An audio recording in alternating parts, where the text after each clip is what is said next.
Welcome back. आप सुन रहे हैं अपना कराची एफएम 107 और बल्ले बल्ले एफएम नेटवर्क में। आपकी होस्ट, आपकी दोस्त, आपकी अपनी आरजे जोया रजा जनाब हाजिर हो चुकी हूँ मुकम्मल घर में एक दफा फिर से। और वादे के मुताबिक, जैसे कि आपसे कहा था कि हमारे पास गेस्ट मौजूद होंगी जिनसे हम करने वाले हैं बच्चों के हवाले से मौजूद जो हमारे दिमाग में सवाल होते हैं वो।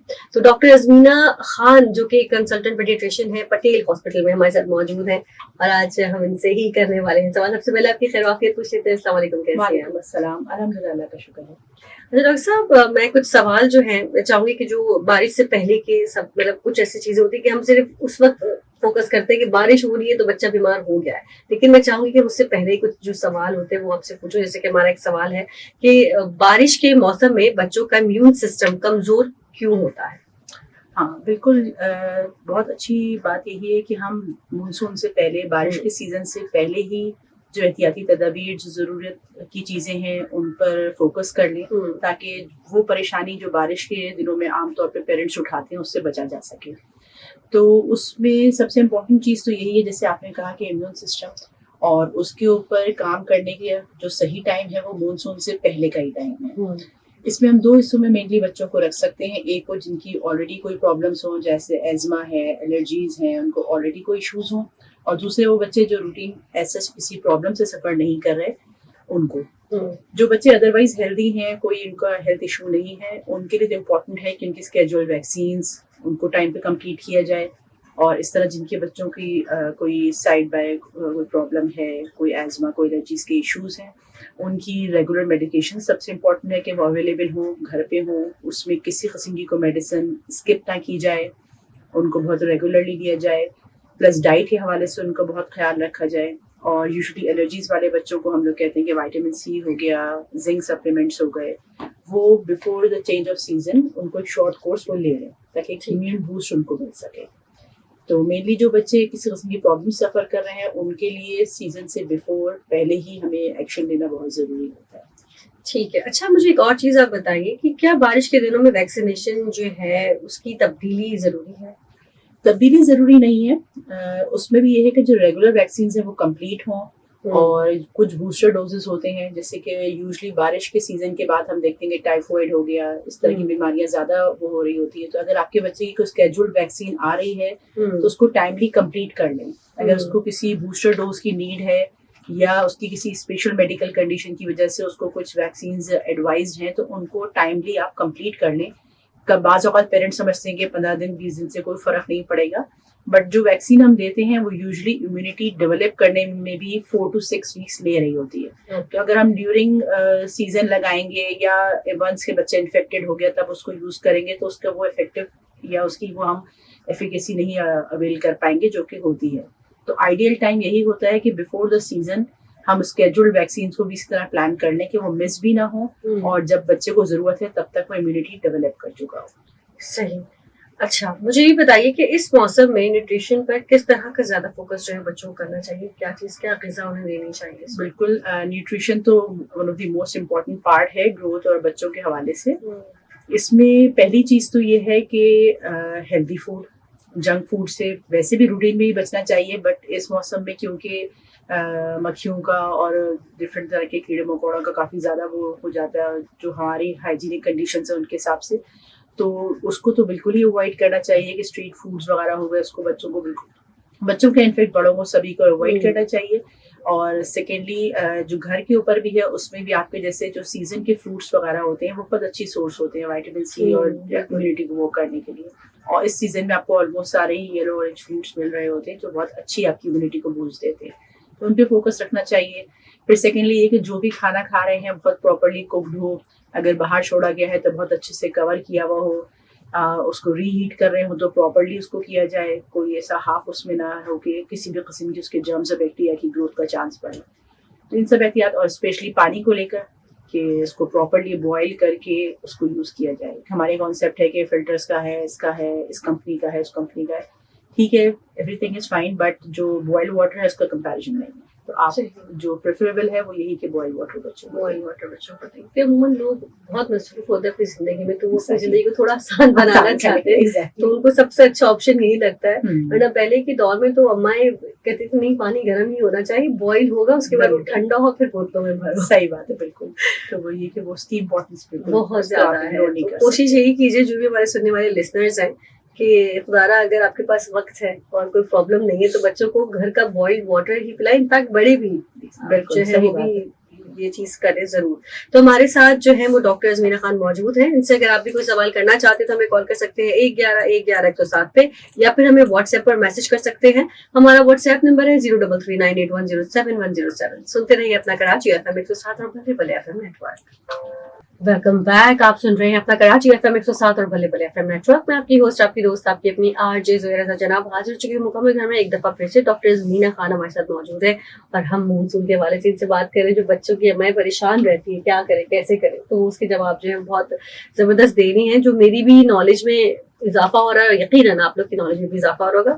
डॉक्टर मुझे आपसे एक और सवाल ये पूछना है कि अस्थमा या एलर्जी के जो मरीज होते हैं उन बच्चों के लिए क्या ये सीजन जो है वो खतरनाक होता है? खतरनाक इन द सेंस कि जिस तरह हमने पहले डिस्कस किया कि प्रिकॉशंस बहुत ज़रूरी हैं, उनकी मेडिसिन रेगुलरली इनको दी जाए, स्किप ना की जाए। यकीन बाकी बच्चों की तरह वो भी इसको मौसम को एंजॉय करना चाहते हैं, तो उसमें एक लिमिटेड उसमें और मॉनिटरिंग के साथ के पेरेंट्स की सुपरविजन के अंदर वो बच्चे बिल्कुल बारिश में एंजॉय कर सकते हैं, ऐसा कोई इशू नहीं है। और साथ उनकी डाइट का ख्याल रखा जाए। एग्जैक्टली अगर देखा जाए तो बारिश के पानी से उनका एजमा या एलर्जी ट्रिगर नहीं होती, लेकिन उसकी प्री एंड पोस्ट यानी उसके साथ ली जाने वाली एहतियातों का अगर ख्याल रखा जाए तो ये बच्चे आराम से इस मौसम को सेफली इंजॉय कर सकते हैं। अच्छा, एक और सवाल मेरा आपसे एक है जो कल मुझसे एक कॉलर ने पूछा था। बेसिकली वो बात कर रही थी कि कुछ बच्चों की आदत होती है कि बारिश का जो पानी है वो पी लेते हैं, लाइक मुंह ओपन करके वो बारिश का पानी पी लेना या आंख में चले जाना, तो क्या नुकसानदेह होता है ये बच्चों के लिए, क्योंकि इसमें सारे मिट्टी भी आ रही होती है? देखिए एग्जैक्टली अगर वो आसमान से गिरता हुआ, बादलों से गिरता हुआ पानी पी रहे हैं, मुंह में जा रहा है या आंख में जा रहा है, तो उसमें सच प्रॉब्लम नहीं है। हाँ, अगर वो छतों से और जगहों से बहता हुआ आप तक आ रहा है तो उसको पीना तो यकीनन हाइजीनिक है, वो तो सेफ नहीं है किसी सूरत की। लेकिन अगर डायरेक्ट वो आसमान से आ रहा है, आप छत पे या अपने टेरिस पे खड़े हुए हैं और आप उसको मुंह में या आंख में ले लें तो उसमें सच कोई प्रॉब्लम नहीं है। खातून कल ही मुझसे कही थी कि कुछ बच्चे करते हैं ये कि आंखों में जा रहा है उनके, या अब वो कहाँ से घूम के कैसे आया, तो मैंने कहा ये सवाल पूछ नहीं। अगर छतों से या कहीं से होता हुआ आ रहा तो यकीनन वो बहुत अनसेफ है, या बच्चे को पत्तों से होता हुआ आ रहा है दरख्त से, तो वो फिर बिल्कुल फिर तो वो नुकसानदेह है। लेकिन वो डायरेक्ट किसी खुली जगह पे खड़े हुए हैं अपने घर के अंदर या कहीं पर और डायरेक्ट आ रहे हैं तो उसमें कोई प्रॉब्लम नहीं है। अच्छा, मुझे भी बताइए कि मानसून के दौरान बच्चों का सबसे ज्यादा किस तरफ, मतलब किस किस्म की बीमारियां जो है वो बच्चों को होती है? देखिए सबसे ज्यादा जो हम देख रहे होते हैं वो तो गैस्ट्रो कवर होता है, यानी लूज मोशन और वॉमिटिंग्स बच्चों में उसमें। और उसमें मेन रीजन यही आता है कि खाने पीने की चीज़ों की एहतियात की जाए, और जैसे कि मक्खियों वगैरह का काफ़ी फ्लो होता है तो उसमें बहुत एहतियात की जाए कि प्रॉपर हैंड वॉशिंग रखी जाए, बच्चों की हाइजीन मेंटेन की जाए, बारिश में नहाएं तो फ़ौरन कपड़े वगैरह चेंज किए जाएँ। जिस तरह हमने पहले डिस्कस किया, खाने को प्रॉपरली कवर रखा जाए और रीयूज़ किया जाए, तो उसको प्रॉपरली हीट किया जाए और उसके बाद भी उसको इस्तेमाल किया जाए। क्योंकि गैस्ट्रो जाहिर सी बात है कि वो एक तो आम हालात में परेशानी का होता है, जब बारिश के दौरान हो कि आपका हॉस्पिटल तक एक्सेस कम हो, डॉक्टर्स तक एक्सेस कम हो, तो वो काफ़ी फिर परेशानी बन जाती है। होने की सूरत में सबसे पहली एहतियात तो यही होगी कि आप ORS आपके घर पे मौजूद हो ताकि आप बच्चे को वो फौरी तौर पे स्टार्ट कर सकें ताकि किसी भी मजीद परेशानी से बचा जा सके। अच्छा, बारिश में डेंगू या मलेरिया से बचने के लिए कोई एहतियाती तदाबीर अगर है तो जरूर। देखिए इसमें सबसे इम्पोर्टेंट यही है आप कहीं भी पानी खड़ा ना होने दिया जाए। जो मलेरिया का मच्छर है वो आमतौर से जो खड़ा हुआ रुका हुआ पानी होता है, गंदा पानी उसके अंदर, और डेंगू का जो है वो साफ पानी के अंदर हो रहा होता है। तो किसी भी ऐसी जगह पे अगर आपकी है कि घर में फर्श में है या गमलों में पानी बहुत प्रोलॉन्ग खड़ा हो रहा है या कोई खाली बर्तन या ऐसे रखी हुई उसमें पानी खड़ा हो रहा है, तो उसको आप उल्टा करके रख दें या उनको ढाँप के रख दें ताकि वो पानी खुला ना रहे। घरों के अंदर है तो वाइपर कर दें, जो घर से बाहर है वो तो आपके बस में नहीं है, लेकिन जाहिर सी बात है कि उस ठहरे हुए पानी के ऊपर मच्छर काफ़ी तेज़ी से ग्रो करते हैं और वो ही फिर मलेरिया और डेंगू की वजह बनते हैं। तो उसको आपको कंट्रोल करना ज़रूरी है, कहीं भी घर में पानी इस तरह जमा ना होने दिया जाए। अच्छा, मुझे ये बताइए, जब मैंने कुछ लोगों को देखा भी है कि वो पानी को ठंडा करने के लिए भी खोल के रखते हैं, वॉशरूम ही तो है, कोई मसला नहीं है, नहाने की तो जगह है, कोई बच्चा आएगा नहीं, लेकिन आ जाते हैं। बिल्कुल। या फिर कपड़े लोग जो है वो जमा करके रख रहे होते हैं, चाहे फिर वो धुले ही कपड़े क्यों ना हो, तो उसकी वजह से भी मच्छर वगैरह आ सकते हैं आपको। देखिए बिल्कुल, पानी आप अगर बाज़ औक़ात लोग सेव करने के लिए भी जो है वो वॉशरूम में रखते हैं, तो उसको भी कवर करना उतना ही ज़रूरी है, क्योंकि डेंगू का जो मच्छर है वो तो रोज़ ही साफ पानी के ऊपर कर रहा होता है।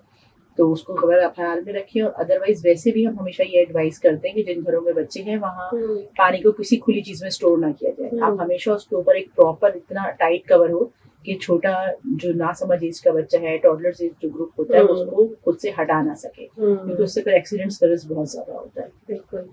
अच्छा, गीले कपड़ों और गीले जूतों की वजह से होने वाले फंगल इन्फेक्शंस से कैसे बचा जा सकता है? जी, बहुत इम्पोर्टेंट, ये जो स्पेशली जो पाँव में हम लोग देखते हैं वो इन्फेक्शंस बहुत ज्यादा उसका रेट बढ़ जाता है।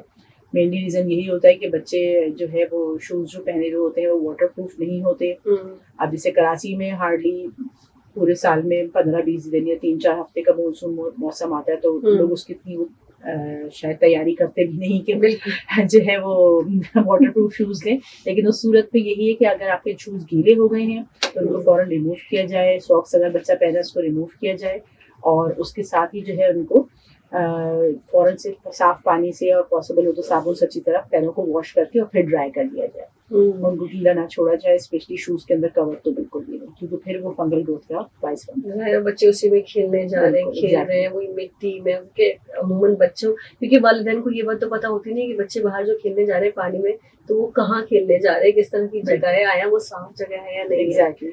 तो आकर ये चीज तो बहुत ही इंपॉर्टेंट है ना, क्योंकि जाहिर सी बात है जब बच्चे बाहर खेलने का तो बिल्कुल भी एडवाइजेबल नहीं है। आप उनको अपनी मॉनिटरिंग के अंदर, अपनी सुपरविजन के अंदर बिल्कुल बारिश में खेलने दें, उनका राइट है, वो भी इसको एंजॉय करें। लेकिन बाहर रोड पे और जिस तरह के हालात होते हैं, कहाँ पे कोई अनइवन सरफेस है, कोई खुदा ना खास्ता मेन होल ओपन है, कोई ऐसी चीज है, तो वो फिर बहुत अनसेफ है। तो वो तो कहीं से भी समझदारी नहीं है कि आप बच्चों को बाहर खेलने भेजें। हाँ, अपने घर के अंदर या अपनी सुपरविजन के अंदर आप उनको बिल्कुल बारिश एंजॉय करने दे सकते हैं, लेकिन बाहर के उसमें तो बिल्कुल भी सेफ नहीं है। सही।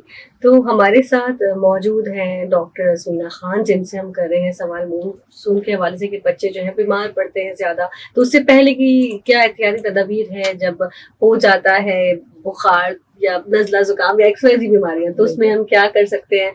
तो जनाब हमारे साथ मौजूद है डॉक्टर असमीना खान, जिनसे हमने आज की बच्चों के हवाले से बात पटेल हॉस्पिटल में होती हैं, ये कंसल्टेंट पीडियाट्रिशियन है, और हमने आज मालूम किया इनसे कि क्या चीजें हैं जो बारिश में बच्चों को परेशान कर सकती है, उसके लिए क्या पहले आपको एहतियात करनी चाहिए, क्या बाद में एहतियात करनी चाहिए, क्या ड्यूरिंग बारिश एहतियात करनी चाहिए। तो मैं शुक्रिया अदा करना चाहूंगी डॉक्टर असमीना का कि आप आई, इतना कीमती वक्त हमें दिया, और हमारे जो लिसनर्स हैं उनसे बात की, तो बहुत बहुत शुक्रिया। Thank you. तो इंशाल्लाह आप लोगों से फिर मुलाकात होगी अगले प्रोग्राम में। अपना ख्याल रखिएगा। अपनी होस्ट, अपनी दोस्त, अपनी आरजे ज़ुहैरा को दीजिए इजाजत। इंशाल्लाह फिर मिलते हैं। अल्लाह हाफिज।